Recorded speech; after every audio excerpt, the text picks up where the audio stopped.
Maayong buntag mga katindero. So di ata karon sa site sa kasada nga katubitong gireklamo sa atong mga kapurok, no, nga murag nalimaw jud kayo. So this time yesterday ato tong giadto si Foreman nya nang hangyo ta dito nga kung pwede mausab ang atong dalan kay perti nang guba. So this time makita ninyo, oh,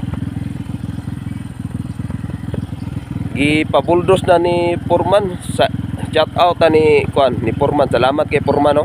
O usab ni Kapitan Jan Pulburosa, kay si Kapitan Jan mao tinanawag sa ilang engineer diha, no, engineer, site engineer nya gikuanan si Foreman, gi-instructan. So mao to giadto po nato si Foreman. So salamat kayo, no. So mao na ni kuan sa tong karsada ro, no. Diri pa ni nga side, ha. Oh. Oh. Kada pa nga side ang kuan dito sa unahan, ana si Foreman mangita pa sila sa itambak. So mao na ni at least di na kay limaw, ipadak-an ni Foreman, no. So salamat kayo nga naaksyonan gid ang atong problema sa atong kapurok, no. Salamat po kay ni Foreman. Ano ni? So update ako taon nga.